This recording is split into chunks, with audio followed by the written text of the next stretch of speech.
नमस्कार, भारत एक्सप्रेस में आपका स्वागत है। मैं हूं नीतीश पांडे। आज ऐसी लोकसभा सीट की चर्चा होगी जहां हर मतदाता प्रधानमंत्री है। ऐसा हम इसलिए कह रहे हैं क्योंकि यहां हर आदमी की पहुंच प्रधानमंत्री तक है। जी हां, देश के सबसे हॉट सीट बन चुका वाराणसी में आज हम मौजूद हैं। कचौड़ी जलेबी की दुकान है। यहाँ सुबह सुबह लोग कचौड़ी जलेबी खाने आए हुए हैं और यहाँ कहते हैं कि जो बनारसियों का अंदाज है वो बिल्कुल अलग होती है, निराली होती है। और इसी अंदाज को और इनसे सियासी समीकरण समझने के लिए, इनके मन में क्या चल रहा है, सियासी बयार किस तरीके से बह रहा है बनारस में, वो समझने के लिए हम आज पहुंचे हैं। यहाँ जानेंगे भैया क्या माहौल है इस बार, सियासी बयार किधर है बनारस में? देखिए, बनारस में शुरू से बीजेपी रहा है और बीजेपी रहेगा। यहाँ कोई लोगों को न बाहर से आने की जरूरत न जाने की जरूरत है। यहाँ मोदी जी जीत रहे हैं और बहुत ज़्यादा भारी वोटों जीत रहे हैं। और सब जनता जितनी है सबको मालूम है। अगर गली गली दुकानदार किसी से पूछेंगे तो मोदी जी के बारे में बताएंगे यहाँ से बीजेपी ही है, बाकी किसी का हवा यहाँ पे नहीं है, कोई दिख रहा है यहाँ पे। बनारस में मतदाता सांसद नहीं प्रधानमंत्री चुनता है। इस बार कौन प्रधानमंत्री चुनेंगे या सांसद? मुझे तो लगता है सांसद चुनेंगे। प्रधानमंत्री अभी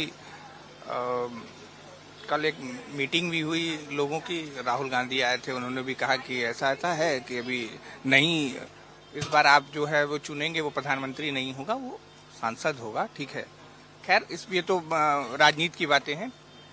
लेकिन जहाँ तक जो बात अभी तक जो लग रही है, नरेंद्र मोदी तो बनारस से जीतने वाले हैं, इसमें कोई शंका सुबह है ही नहीं।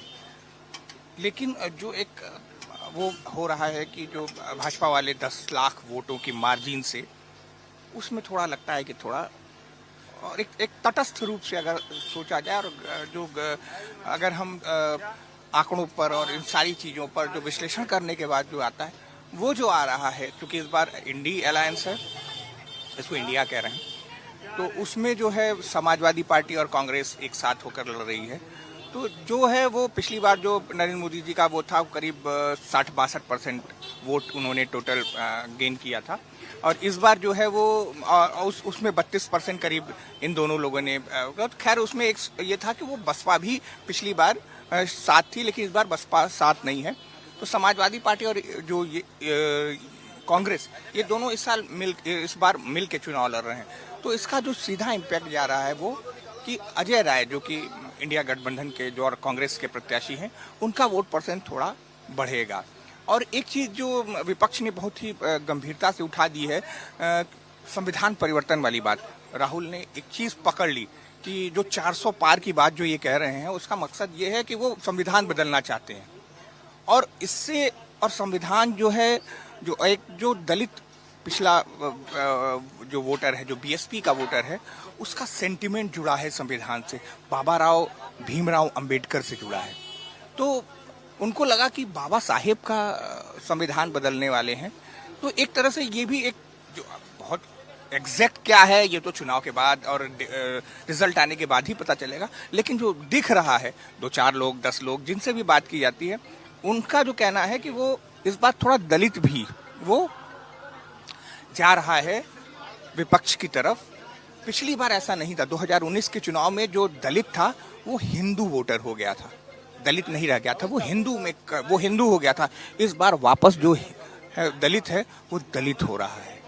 तो इसका ये सीधा सीधा कहने का मतलब होगा कि जो 10 लाख वोटों का मार्जिन, जो जीत का अंतर बता रहे हैं, वो 10 लाख नहीं होगा, जीतना तो तय है।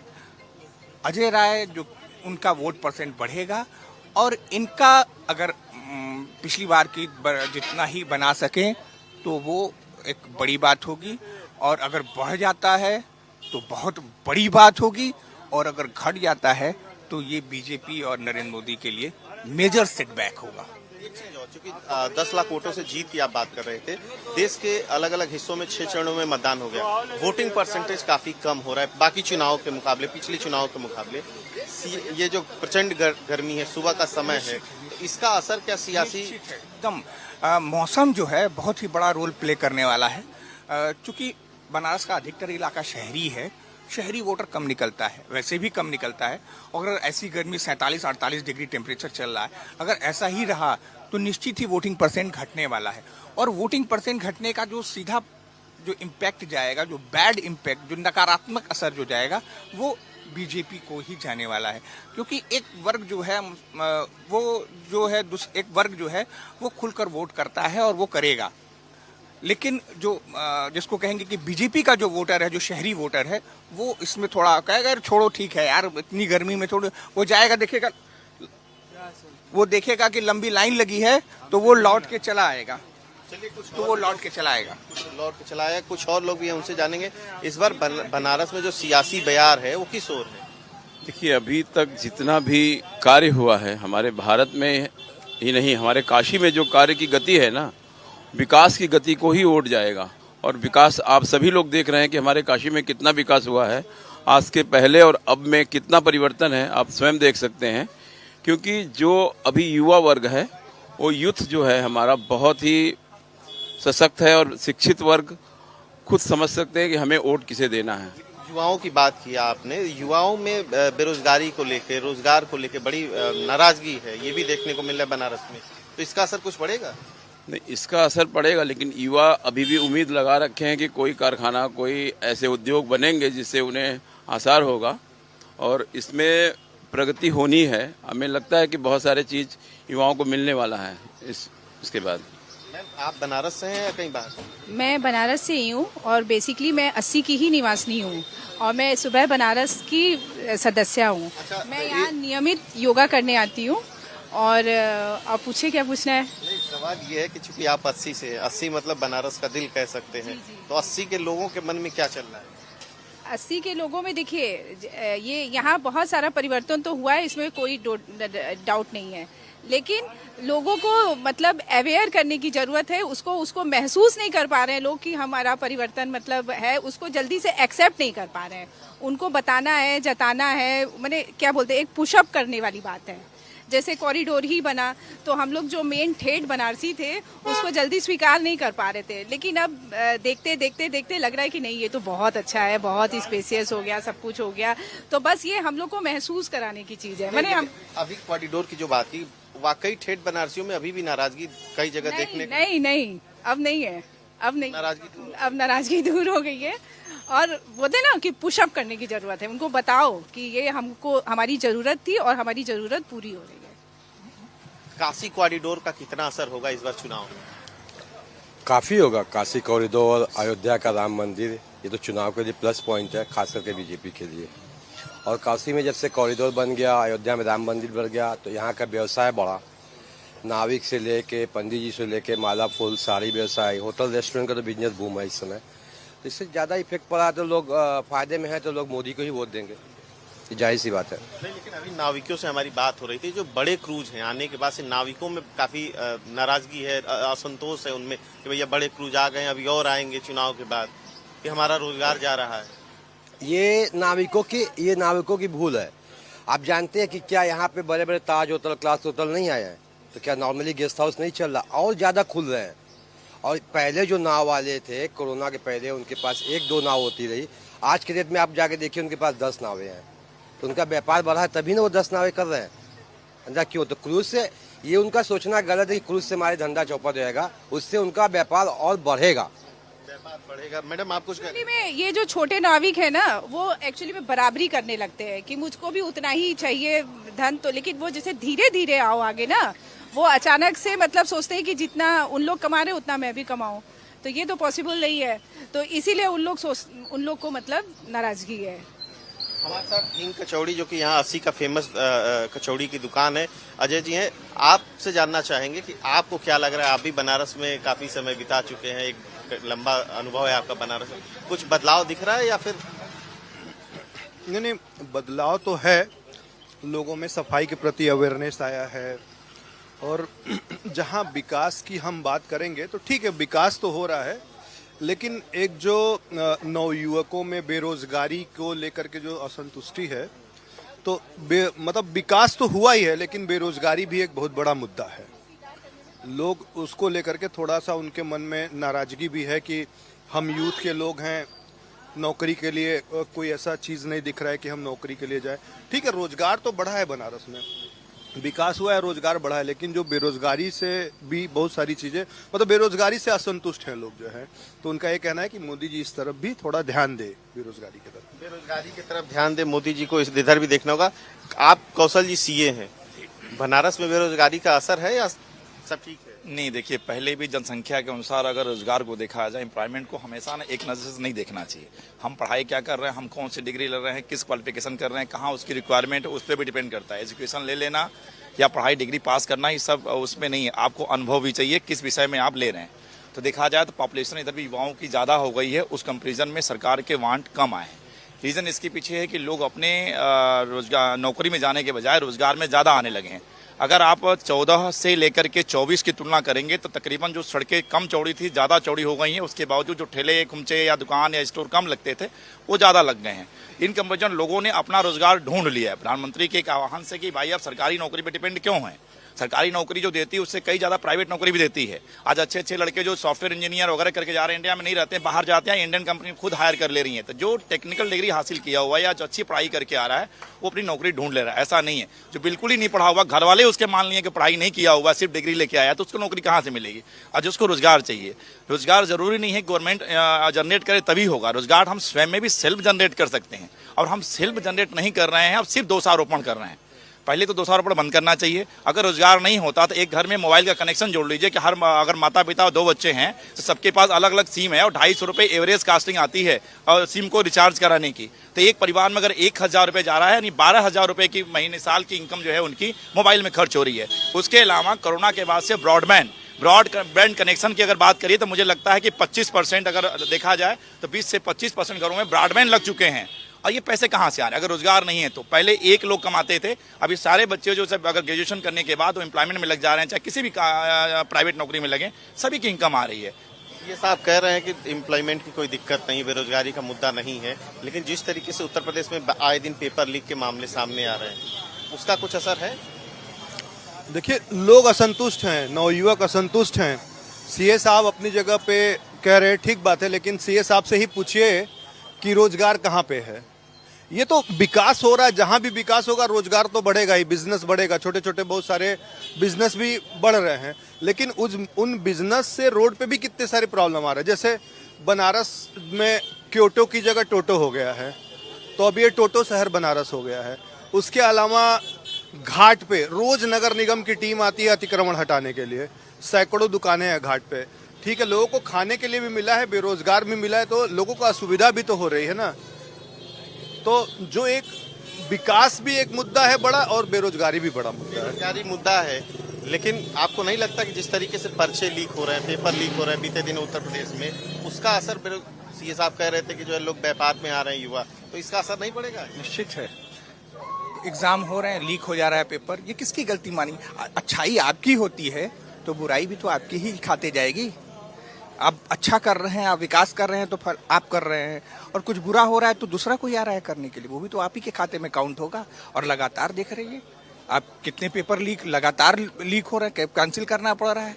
तो ये तो, और एक कितनी परेशानी हो रही है एक युवा को कि वो परीक्षा देने जाने की तैयारी कर रहा है, परीक्षा हो जा रही है, उसके बाद भी वो पता है वो कैंसिल हो गया, फिर अगली बार तैयारी, उम्र निकल गई। अब इस अग्निवीर एक बहुत बड़ा उदाहरण है। जो ये पूरा है, शादी नहीं हो रही है, शादी नहीं, आदमी भारतीय सभ्यता में, संस्कृति में उसी व्यक्ति की शादी होने की वो शादी होती है जो कि रोजगार से युक्त हो। 4 साल 22-25 साल की उम्र में शादी की उम्र होती है, और उसके बाद जब वो नौकरी करेगा 4 साल बाद वो बेरोजगार हो जाएगा। फिर वो आदमी जो सैनिक निकलेगा वो कहीं पे गार्ड हो जाएगा, किसी दुकान के सामने बैठेगा, किसी मॉल के सामने बैठेगा।